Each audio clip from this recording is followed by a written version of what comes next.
Айша Бақытжанқызы. Қызылорда қаласының номер 7 мектеп лицейінің 5Е сынып оқушысымын. Менің бабаларым атақты би әрі батыр. Уәли Итенұлы 1798 жылы дүниеге келіп, 1881 жылы қайтыс болады. Оның баласы Байзақ би 1867 жылы дүниеге келіп, 1943 жылы қайтыс болады. Оның жанамазы, Байзақ деген жанамазы. Жанамазың бір бөлікшесі ғой. Айта береді. Оның баласы Ахметбек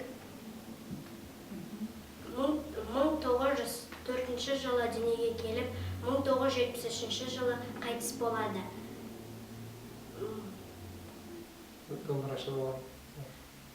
Домбырашы болған, көкпаршы, айтсейіс. Бұл менің атамның тымағы. Бұл кісінің тымағы. Далбайы.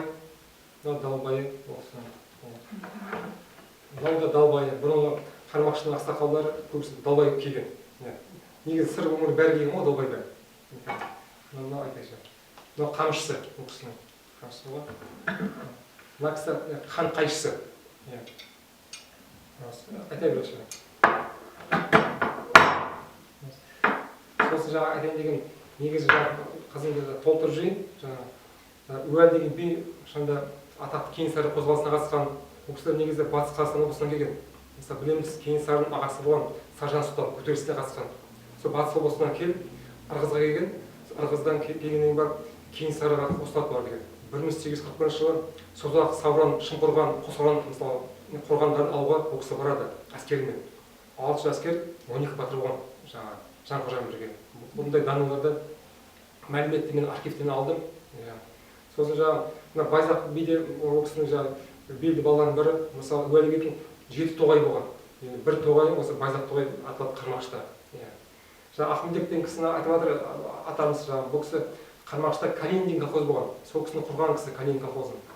Елге белгісі болған 13 жасынан бастап бұл кісі кіре салған Турецк қаласына, Ресейге. Сондай кісілер болған. Елге сыйлы азаматтар болған. Бәрі нағыз ұлтшыл қазақтар болған. Мына сол кісінің шапаны. Шапаны, қараңыздар, ол заманда Қармақшының ақсақалдар көбісі осындай шапан киген, темірлердің төсінде былай киінеді, мысалы. Сондай болған. Мысалы біз айтамыз ғой, Монғолияның найондары деп айтады ғой, 13 ғасырда киімдерді, қазақтың киімдері сондай келген. Қазір дерек бойынша айтады ғой, оның бәрі моңғол емес, қазақтардың киімі деп айтылып отыр қазір. Жақында тапты, 13 ғасырда найонның қайтыс болған денесін ашса, қазақ үстіне шапанды үркен. Көресіз ба?